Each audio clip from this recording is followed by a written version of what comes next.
The Blind Girl, a tale of courage and redemption. Once upon a time, in the heart of Nigeria, nestled amidst verdant hills and lush forests, lay the village of Umaga. Known for its vibrant festivals and rich culture, Umaga was a place where tradition thrived, and the bond between its people was unbreakable. However, a dark cloud loomed over this idyllic village, casting a long shadow over its inhabitants. In this village lived a girl named Adana. Born blind, Adana was often the subject of ridicule and scorn. The villagers believed her blindness was a curse, a punishment from the gods. Her parents, Okon and Ifeoma, were heartbroken but resolute in their love and support for their daughter. Despite the harsh treatment from the villagers, Adana grew up with a heart full of hope and a mind as sharp as a blade. She learned to listen, to feel, and to understand the world in ways that sighted people could never comprehend. As Adana grew, so did the disdain of the villagers. They whispered behind her back, laughed at her clumsy attempts to navigate the world, and treated her as an outcast. Yet, Adana remained undeterred.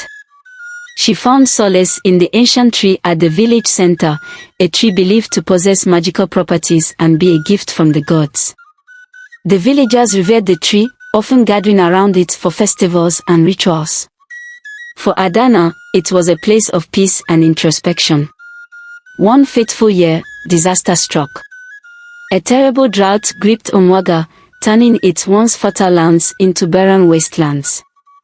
The rivers dried up, the crops withered, and the animals fled in search of water. The villagers were desperate. They prayed to the gods, offered sacrifices, and sought help from neighboring villages, but nothing worked. It seemed as though the village was doomed.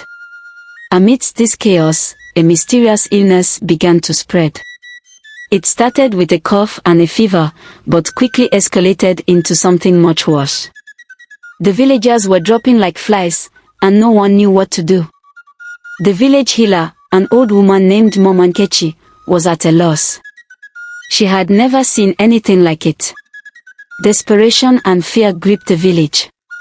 The once vibrant community was now a shadow of its former self. The villagers, in their fear and ignorance, began to blame Adana for their misfortune. They believed her blindness was a curse that had brought about the drought and the illness. The whispers and laughter turned into outright hostility. One evening, as the sun dipped below the horizon, painting the sky in hues of orange and red, a group of villagers gathered outside Adana's home. They were led by a man named Chike, a loud and brash farmer who had always been the first to mock Adana. "This girl is the cause of all our problems," Chike shouted, his voice filled with anger and fear. "She is cursed. We need to get rid of her if we want to save our village." The mob echoed his sentiments, their voices rising in a cacophony of fear and hatred. They demanded that Adana be banished from the village, believing that her removal would somehow appease the gods and bring back the rain. Inside the house, Adana sat quietly, her heart pounding in her chest. She could hear the angry voices outside, the calls for her banishment. Her parents stood protectively beside her, their faces pale with fear. "Adana, we must leave," Okon whispered, his voice trembling. "We cannot stay here. They will hurt you." But Adana, despite her fear, felt a strange sense of calm. She knew in her heart that she was not the cause of the village's misfortune. She had always believed that her blindness was not a curse, but perhaps it was time to prove it to the villagers. "Papa, Mama, I am not going anywhere," Adana said firmly. "I have a feeling that I can help. I don't know how, but I believe I can." Her parents looked at her in surprise, but there was something in her voice that reassured them. They nodded reluctantly, trusting their daughter's instincts. The next morning, as the first light of dawn crept into the sky, Adana made her way to the ancient tree in the center of the village. She moved with a confidence that surprised the villagers who watched her, their eyes filled with suspicion and curiosity. Adana stood before the tree, her hands resting on its rough bark. She closed her eyes, Not that it made a difference to her, and let her senses take over. She felt the tree's ancient energy, a pulsating life force that seemed to connect her to the earth, the sky, and everything in between. "Great tree," she whispered, "I know you are the heart of our village. Please, help me save my people. Show me what to do." As she stood there, a strange sensation washed over her. She felt a warmth spreading from her fingertips to her entire body, and then she heard a voice, soft and gentle, like a breeze rustling through the leaves. "Adana," the voice said, "you are the chosen one. Your blindness is not a curse, but a gift. You see the world in ways others cannot. You have the power to heal your village, but you must believe in yourself." Adana felt a surge of confidence. She knew that the voice was right. She had always been able to sense things that others couldn't. She had always felt a deep connection to the world around her, a connection that went beyond sight. With renewed determination, Adana turned to face the villagers who had gathered around the tree, watching her with a mixture of fear and hope. "I need your help," she said, her voice clear and strong. "We need to work together to save our village. I believe that there is something in the forest, something that can help us. But I cannot do it alone."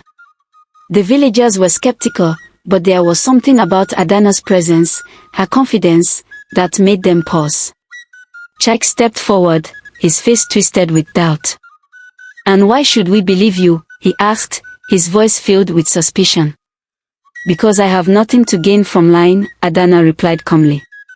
"I love this village as much as any of you. If there is a chance that I can help, then we must take it." After a moment of tense silence, Mama Nkechi stepped forward. "I believe her," she said. "Adana has always been special. We have nothing to lose by trusting her." Slowly, one by one, the villagers nodded in agreement. They were desperate, and Adana was offering them a glimmer of hope. Adana asked the villagers to gather supplies and prepare for a journey into the forest. She did not know exactly what they were looking for, but she felt a pull, a sense of direction that guided her. The journey into the forest was arduous. The once familiar paths were overgrown, and the drought had made the terrain even more treacherous. But Adana led the way with an uncanny sense of direction, avoiding pitfalls and finding hidden paths that the villagers had long forgotten. As they ventured deeper into the forest, they came across an old, abandoned shrine. The shrine was covered in vines, and the air around it felt thick with ancient magic. Adana could feel the power emanating from the shrine, and she knew they had found what they were looking for. "We need to cleanse the shrine," Adana said. "It has been neglected for too long.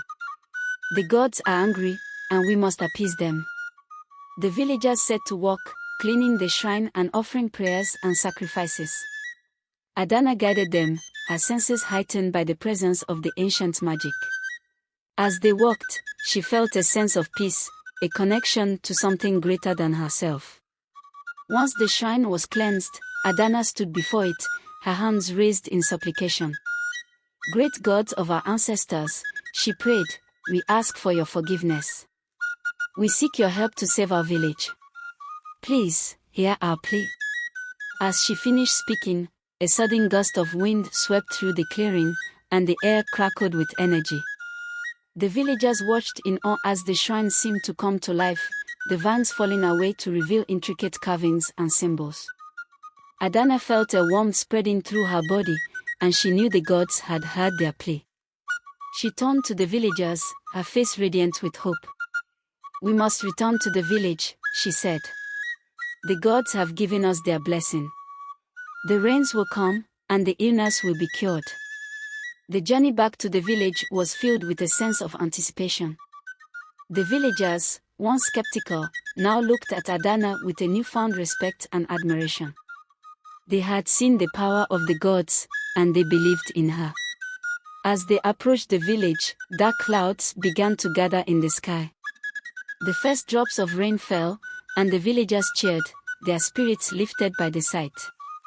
The rain quickly turned into a downpour, soaking the parched earth and filling the rivers. The illness that had plagued the village began to fade, the villagers recovering their strength and vitality. The fields, once dry and barren, began to sprout with new life. The village was saved, and the people rejoiced. Adana became a hero, her blindness no longer seen as a curse, but as a symbol of her strength and resilience. The villagers who had once mocked and ridiculed her now looked up to her with admiration and gratitude. But Adana did not let the newfound respect go to her head. She remained humble, always remembering the lessons she had learned. She continued to help her people, using her unique abilities to guide and protect them. The ancient tree in the center of the village flourished, its branches heavy with fruit and its leaves a vibrant green. The villagers gathered around it, celebrating their renewed prosperity and thanking the gods for their blessings. Adana's story spread far and wide, becoming a legend in its own right. People from neighboring villages came to see the blind girl who had saved her village, seeking her wisdom and guidance.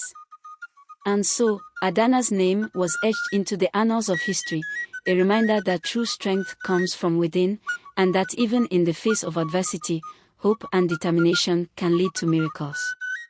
The village, once divided by fear and ignorance, was united by their belief in the power of the human spirit, embodied in the blind girl who had restored their home to its former glory. Thank you for watching this story. What do you think about Adana's journey? If you were in her shoes, how would you have handled the situation? We'd love to hear your thoughts, so please leave your comments below. Don't forget to like, follow, and share this video if you enjoyed it. Stay tuned for more amazing stories.